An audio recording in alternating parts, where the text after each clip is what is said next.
7h22, c'est l'heure de la revue de presse de Mohamed Ali Mouba. Bonjour. Bonjour Ismaël, bonjour à tous. À la une, disparition d'un avion de Sénégal Air. Tragédie au large de Dakar, un avion de Sénégal Air perd pied et se retrouve au fond des océans. Bilan 7 morts, 3 Sénégalais dont le docteur Yahya Diop et 2 infirmiers de SOS médecins parmi les victimes.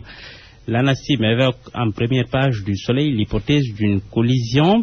Collision avec le vol de Ceiba en provenance de Dakar, ajoute le quotidien répercutant toujours une information donnée par l'Agence générale nationale de l'aviation civile pour Grand Place C, dont 737 de Ceiba.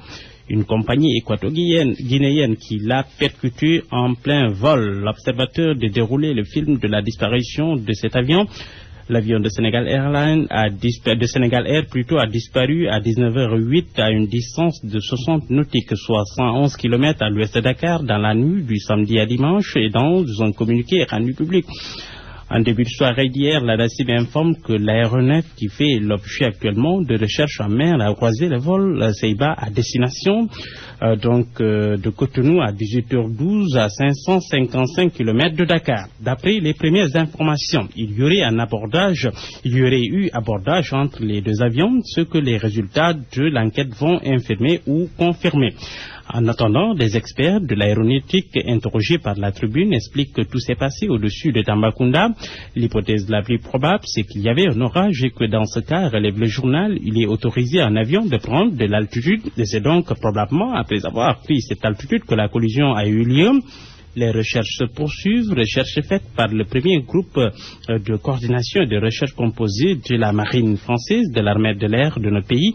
Un aiguilleur du ciel, toujours dans la Tribune, préviennent il sera très difficile de retrouver l'avion si la tour de contrôle de l'aéroport l'a perdu à 111 km de Dakar, à l'ouest donc de la capitale. Les recherches doivent donc être concentrées sur l'axe Fatick-Mbour et Dakar sur la côte ouest.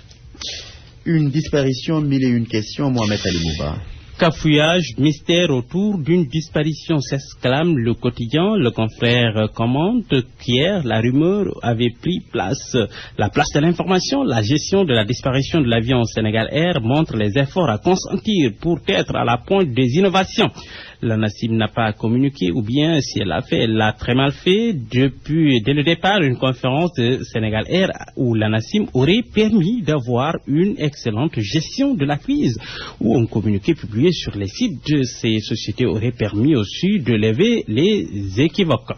Autre curiosité dans cette affaire, relève toujours le quotidien, 2 experts de Sénégal Air avaient pourtant alerté sur la qualité des appareils. Un drame sur fond de scandale, Libé y va de ses commentaires. L'appareil qui a craché disposait d'une autonomie de 4 heures de temps. Or, une fois qu'il se trouvait sur le point de Tambacounda où tout vol doit impérativement se signaler, l'appareil ne s'est pas manifesté. Il était 19h et pourtant ce n'est que 2 heures après que la police et la gendarmerie ont été alertés. Concernant le bimoteur, constate toujours Libération, eh bien, il n'avait plus de certificat à la suite d'une panne. Après la réparation et inspection, l'ANACIM lui a accordé une seconde vie, un second acte de naissance.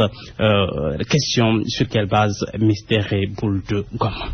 Réouverture du procès d'Hissène-Habré. Vers l'impasse s'exclame le Témoin de ce matin. Le confrère relève qu'après un ajournement de 45 jours, l'ancien président tchadien de nouveau à la barre. Cependant, la déception risque d'être au rendez-vous pour les chambres africaines et les prétendues victimes. Ce sont les termes du confrère, car le seul accusé de ce procès a récusé les 3 avocats commis pour lui. Maître Serre Martel dans le quotidien, des seuls avocats après sont Maître Diawara et moi. Merci Mohamed Ali Mouba, 7h26, c'est la fin de cette édition.